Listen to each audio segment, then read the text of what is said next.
Entrevista al Día con Hernán Higuera.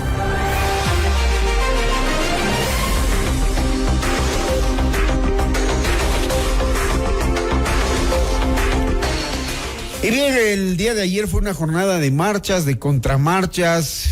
¿Qué logramos con eso al final? Se han hecho memes, fotografías, caricaturas, de todo, ¿no? El presidente de la República pidiendo seguridad y paz. Y los ciudadanos, ¿a quién le pedimos lo mismo? Decíamos el día de ayer.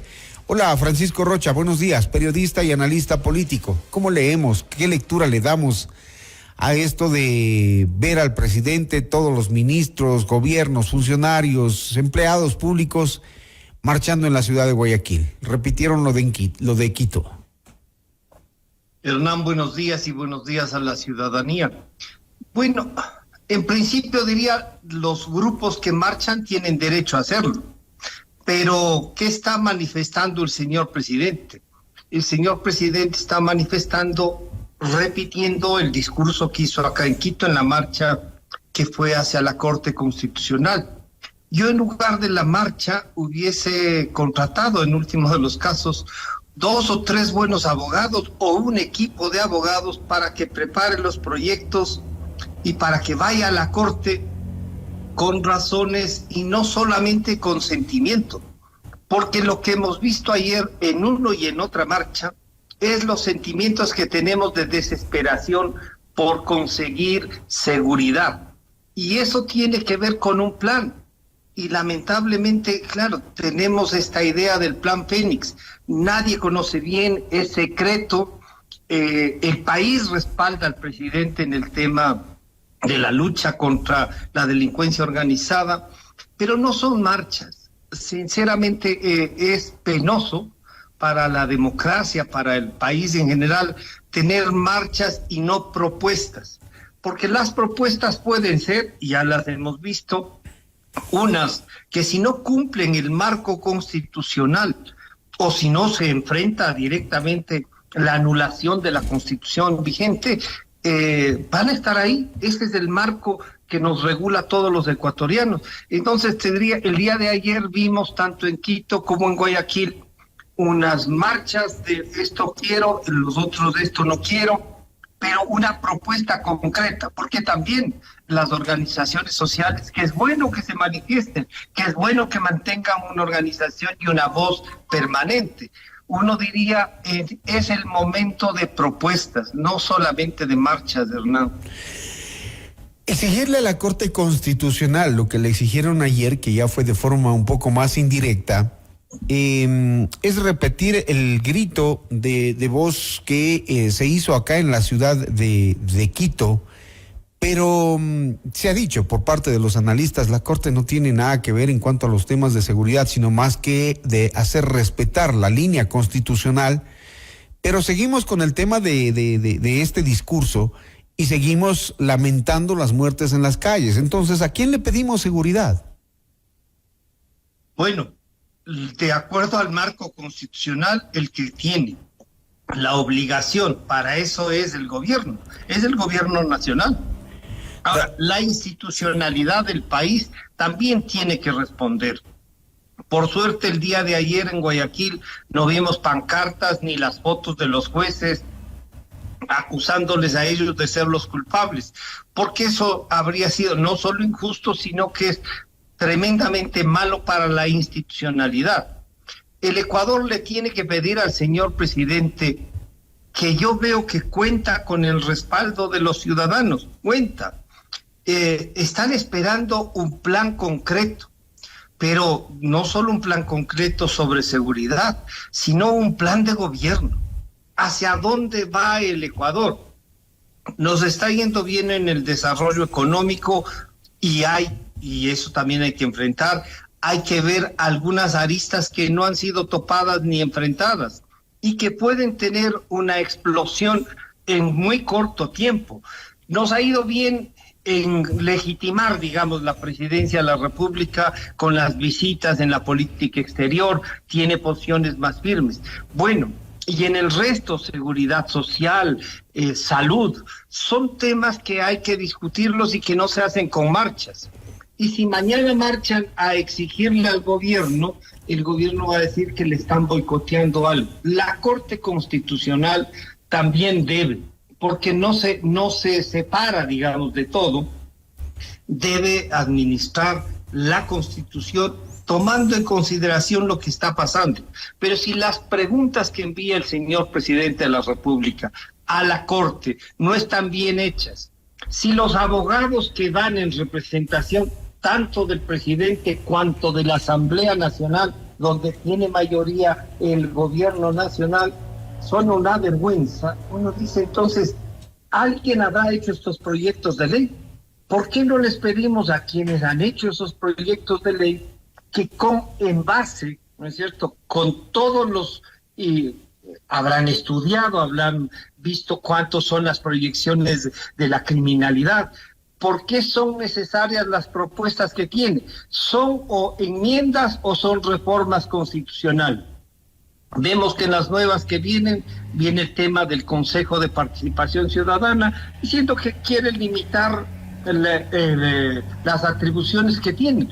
Bueno, si me preguntan a mí, yo voto sí para que no solo le limite, yo creo que hay que eliminar ese bodrio que es el Consejo de Participación Ciudadana, pero parece que ya están cómodos porque tienen mayoría. Entonces, el modelo correísta se está repitiendo en el señor presidente Noboa y creo que eso puede generar no solo un distanciamiento de la gente que votó por el señor presidente, sino además por buscar.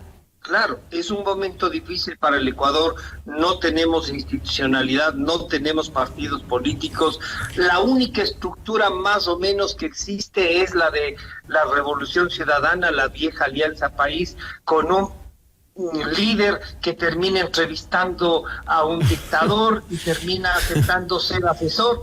Entonces uno dice, ese es el desastre del Ecuador. O sea, la única fuerza política que podría plantear una alternativa, lo único que tiene es nexos con la delincuencia organizada y tampoco tiene un proyecto de país que nos invite a decir, esta es la propuesta alternativa. Creo que el señor presidente Noboa está desperdiciando su capital político y el tiempo.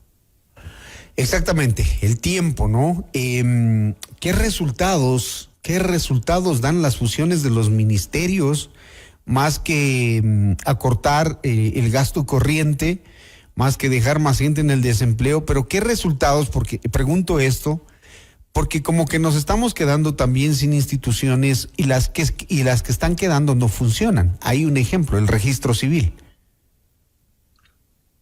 Claro, a ver, el registro civil y a veces uno no se explica, ¿no? Dice, a ver, ¿qué se necesitará para que una oficina como la del registro civil tenga especies para cédulas y pasaportes? Que en esencia es el servicio mayoritario en donde se encuentran las dificultades. Y bueno, y uno dice, seguramente recursos, oiga, pero no planificaron, no es pues un mes o dos que están en el gobierno, ¿no? El primer problema, mi estimado Hernán, es que el gobierno llegó en un momento difícil, que asesinaron a Fernando Villavicencio, y entonces surgió el señor presidente Noboa como la alternativa. Y claro, si los ecuatorianos tenemos que volver a votar entre la señora González o el presidente Noboa, votamos por el presidente Noboa, ya sabemos lo otro. Pero bueno, queremos saber este camino que se supone era de reconocimiento democrático. El registro civil, por ejemplo, ¿hasta cuándo puede nombrar una persona que más o menos conozca?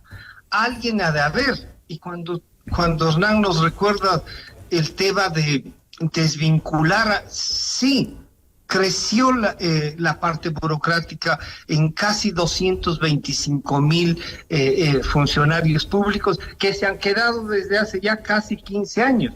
Entonces, eso tiene un costo, pero a ver, si es que no les dejan en el desempleo, lo que hay que hacer es optimizar ese personal, que no están calificados, que no tienen, que están boicoteando. También creo que eso es cierto. Hay funcionarios que vienen de todos esos regímenes. Ellos hicieron la propia Revolución Ciudadana hizo de que ser funcionario público, en lugar de ser un servidor público, pasa a ser un militante que tiene sueldo del sector público. Y eso también hay que regular. No es correcto ir a la función pública primero a obstaculizar porque no es de mi línea política. Entonces, no sean servidores públicos. No es correcto ir para enriquecerse porque van y aceptan un salario sobre el cual deben responder. Entonces, Hernán, me parece, y quiero insistir en esto, que el señor presidente lo que nos está debiendo es un plan con visión de futuro del Ecuador para saber qué podemos hacer cada mes que va pasando el tiempo y cómo va a enfrentar los gravísimos, porque hay que decir así, los problemas que tiene el Ecuador son gravísimos, que se pueden ir empeorando. Y entonces sí, el gran ejemplo que tú acabas de poner, que es el registro civil, es un ejemplo de la paralización que puede pasarle. Le pasó en la salud, le puede pasar en otras áreas también. Y bueno, ya hicieron la marcha, ¿y a quién le reclamamos después? O sea, ahora ya no hay a quién hacerle una marcha, porque el presidente también sale una marcha. Entonces, ¿a quién le exigimos? ¿A quién le pedimos? Claro, Hernán, la marcha del presidente es estrictamente de presión a la Corte Constitucional, y ahí hay que ser justos. La Corte Constitucional, a más de que no es la mejor corte que tengamos, porque no debe ser una corte donde se priorice, digamos, los temas que a algunos de los jueces les parecen. Ya no son activistas, son jueces de la Corte Nacional. Es verdad, ellos tienen que actuar también con visión país, despojándose de su activismo, de su pensamiento, aplicando la norma. Porque eso es lo que le debemos exigir. ¿A quién le pedimos seguridad? Al gobierno nacional, que tiene la obligación. Pero ¿a quiénes les pedimos los instrumentos necesarios para que el gobierno pueda, en lo que le corresponde de la aplicación de la ley? A la Asamblea Nacional.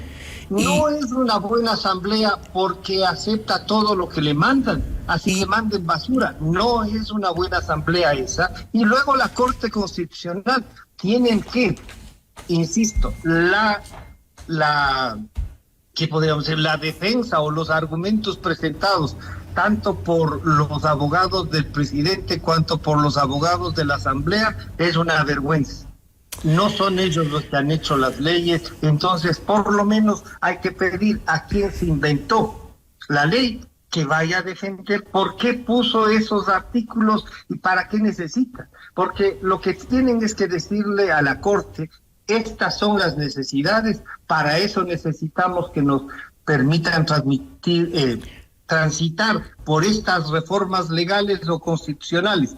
Yo creo que el presidente, a más de lo que ya ha hecho en la legitimación internacional, quiere también volver a recibir el respaldo de los ecuatorianos. Y yo debo decir, tiene el respaldo de los ecuatorianos, señor presidente. Ayer dijo: estamos cambiando este país. Dijo en una parte de su discurso. ¿Eso es real? ¿Estamos cambiando? Lamentablemente no es real, porque no está cambiando. Está usando el modelo que rechazamos. Y el modelo que rechazamos, Hernán, es ese de cooptar todas las instituciones y creer que hay que buscar un enemigo. El correísmo, al ver que no tenía partidos, que es lo que nos pasa ahora, nos escogió a la prensa y a los medios de comunicación como enemigos. Y me temo que también va por ahí es el camino del señor presidente Noboa, de busca de un enemigo, y ya comienza a fastidiarle que la prensa pueda de alguna manera criticarle y comienza a deslegitimar el rol. La prensa, los medios, no somos altoparlantes de quien ejerce el poder. Eso no entienden los que no creen en la democracia. Y yo creo que al presidente Noboa le dimos un respaldo, porque yo también voté por él, le dimos un respaldo para cambiar este modelo que absorbe todos los poderes, que quiere el control absoluto de todo. Esto no es democracia. Y entonces, claro, si no hay un mensaje hacia dónde camine el Ecuador, esto va a ser difícil y me temo que el señor presidente Noboa comienza a gastar por gusto su capital político, que lo tiene, la paciencia, la adhesión de los ecuatorianos a la propuesta gubernamental, yo diría, es fuera de lo común. Muy bien. Es fuera de lo común. Muy bien, Francisco, gracias por el análisis sobre lo que fueron las marchas el día de ayer y el resultado que dejaron. Muy gentil. Gracias, un gusto.